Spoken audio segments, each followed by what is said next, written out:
Alrighty, welcome in everyone to another edition of the GSMC College Football Podcast, brought to you by the GSMC Sports Network. We have a great show for you today. There is more news coming out of the playoff discussions. Dennis Dodd dropped a very interesting article on CBS Sports about this. We will jump into all of that. We have an NIL bill that is coming out of Utah after the NCAA rules kind of got cut off by the knees by a federal judge a month ago.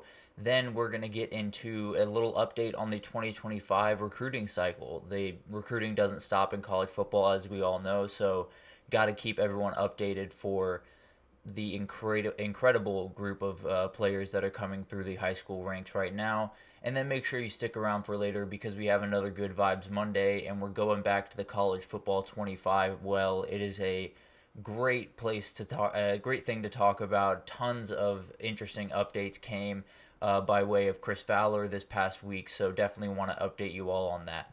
But before we jump in, I want to remind everyone that we get a ton of questions and comments throughout the show, and the best way for y'all to get your questions on the screen and we can have a fun back and forth here is to use the tip and donations link, at the bottom of the screen, gsmcpodcast.net.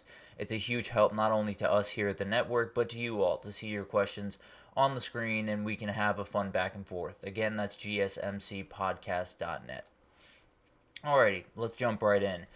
The playoff is never ending. There has been incredible amounts of discussions and different ideas and things thrown out there. We started with a 6+6 format going into 2024. That then flipped to a 5+7 format, which is going to be the set format going forward in 2024 and 2025. That seems set in stone. All the media deals are done for that, so no problems there.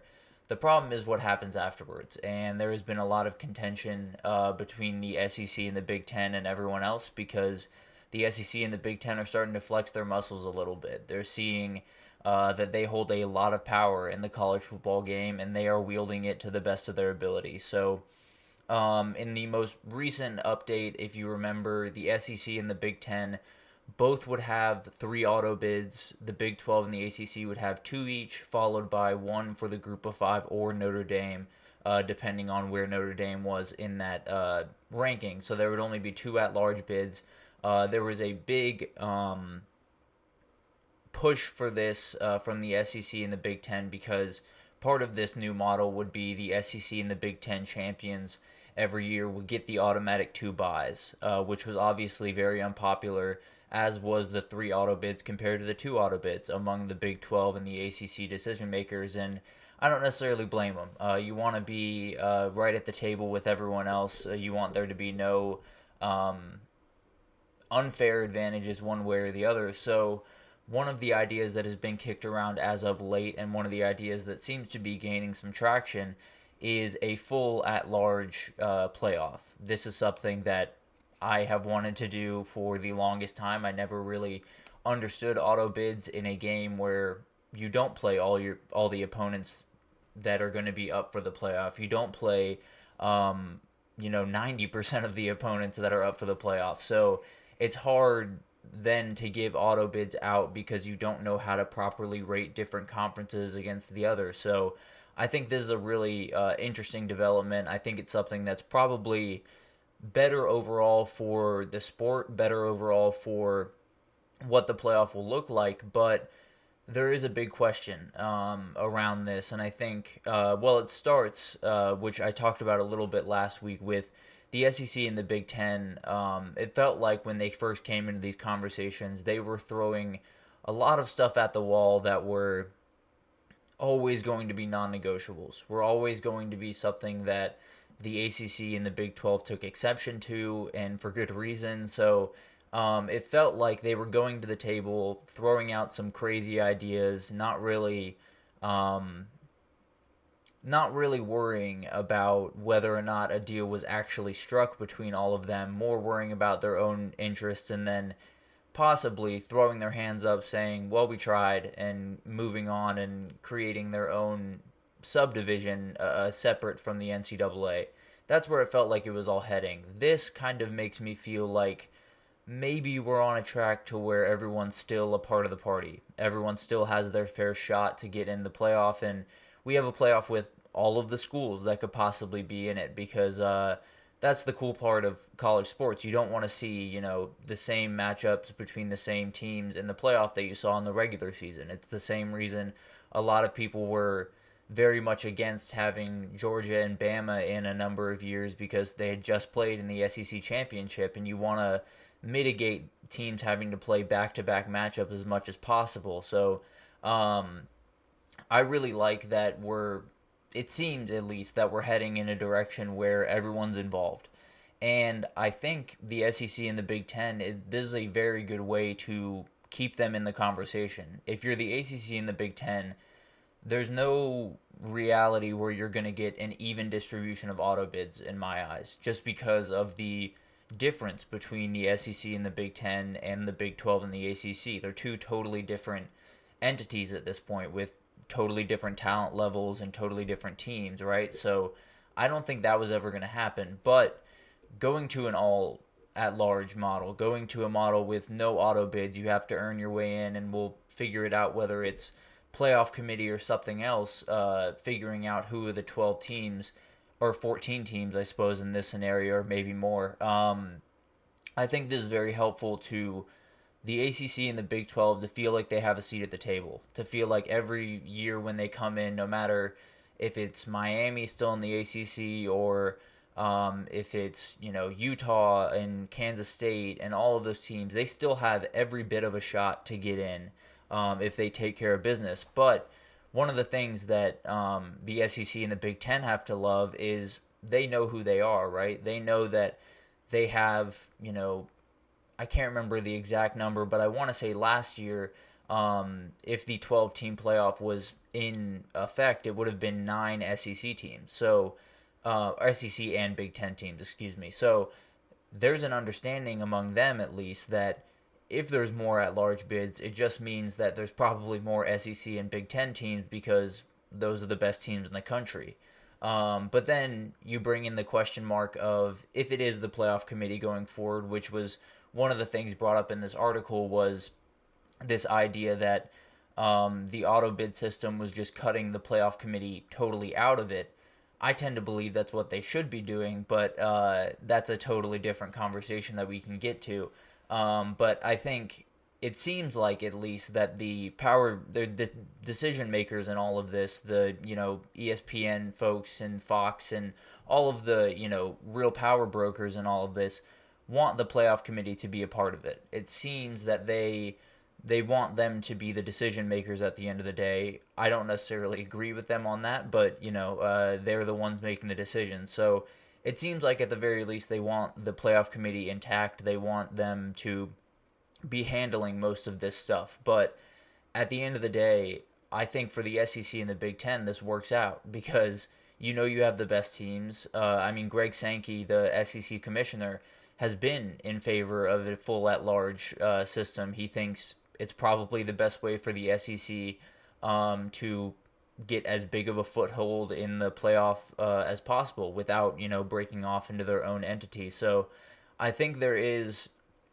a little bit of everything in this type of idea with a full at-large field because everyone has a shot. There's no one in the country really that doesn't have a shot. Obviously, group of 5 teams are going to have to work a little bit harder, like Cincinnati did in 2021. So there's going to be hurdles for more teams. The ACC and the Big 12 teams, especially if Florida State and other teams start to leave the ACC, they're going to have to work harder to get in comparative to the SEC and the Big 10.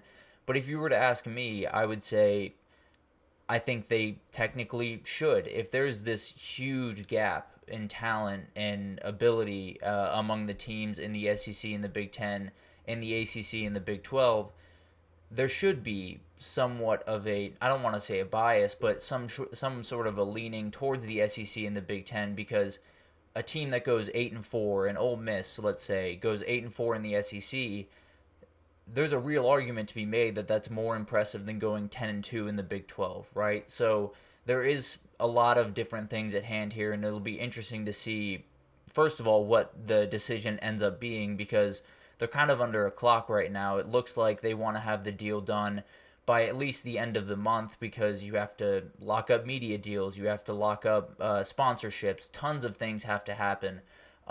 So they got to get this going pretty quickly, even though it doesn't take effect until 2026. So there's a lot of different opinions on this. I think the big question mark is going to be who are the decision makers, how they're making the decision, and is there really going to be an opening for a group of five team or for a even an ACC team in an ACC that looks a lot different than the one we know today?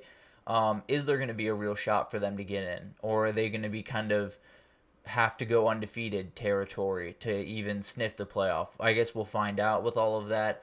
But one of the other big players in all of this is the revenue distribution. I think this is another way that they kind of appeased the SEC and the Big Ten and kind of made them come back to the table with genuine desire to make a deal work with everyone. So one of the proposals that was thrown out, and I'm sure this will not be the last because it does favor the SEC and the Big Ten quite a bit. Apparently, the SEC and the Big Ten would be splitting about 58% of the revenue that comes from the playoff.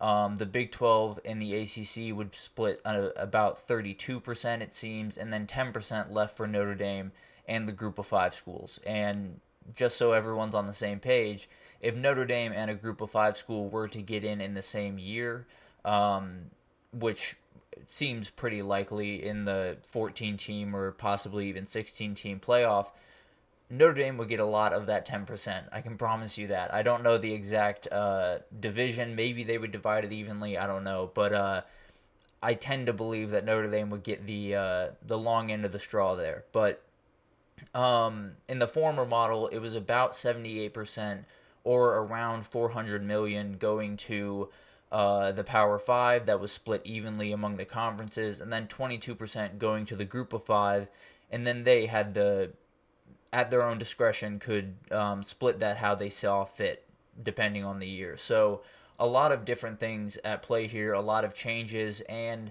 a lot of more division being made between the conferences. Obviously, the Power Five used to stand as an entity. They used to stand together, especially in the revenue format, and now that is totally different. And I totally understand that it kind of has to be to keep the SEC and the Big Ten engaged in these conversations. So if that's what has to happen, I suppose that's, I'm all for it. So be it, as it were. But I'm not necessarily the biggest fan of all the decisions being made, just because you want a college football that is as level of playing field as possible. It's impossible to make college football totally even because you can't control how big a alumni base is for a school. You can't control how much alumni base is willing to give to an NIL collective. You can't control some of the outside stuff.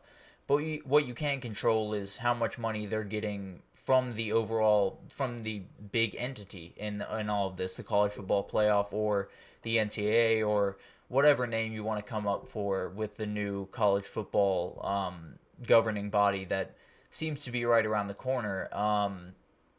I think it's their responsibility to keep every team in it as much as possible. And it's really hard, obviously, to keep Wake Forest competing with Georgia. And I'm not necessarily saying they should help Wake Forest clean up the gap, but I'm just saying creating a revenue sharing system that wildly benefits the SEC and the Big Ten only inflates that difference more and more, right? It only creates more ability for them to go out and get teams, and more ability for the teams in the ACC and the Big 12 to want to go to one of these big conferences. So there's a lot at play here. I tend to believe that this is really the only way that they were going to get the SEC and the Big Ten to stick around.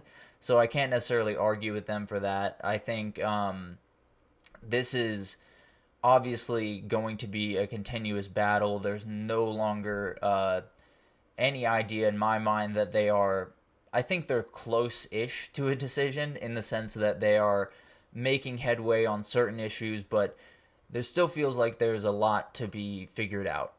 There is a ton to iron out and a ton to make sure that everyone's on the same page for before the end of the month, because if it leaks over into April, then a lot of things come into play that have to happen a lot quicker than all of these decision makers want it to be. So it seems like we're going to have a definitive answer by the end of this month, and we will keep you all updated as more details come out. I tend to hope that they land on a 16 team, no at large, or all at large bid model, because I think it makes the most sense. I think they should do a BCS type ranking system instead of like 13 people in a room making the decision. But that's all the conversations for another day. So I could break all that down in a totally different segment. But for right now, that's the playoff update. There has been a ton of stuff coming at us very, very quickly from that realm, and I'm sure it will not stop anytime soon. But for right now, it looks like we're at least slowly heading towards a resolution. But we're going to take a small break here, and when we come back, we're going to talk about NIL and a new bill that is out of Utah that is quite restrictive on NIL rules. So we will get into that right after this.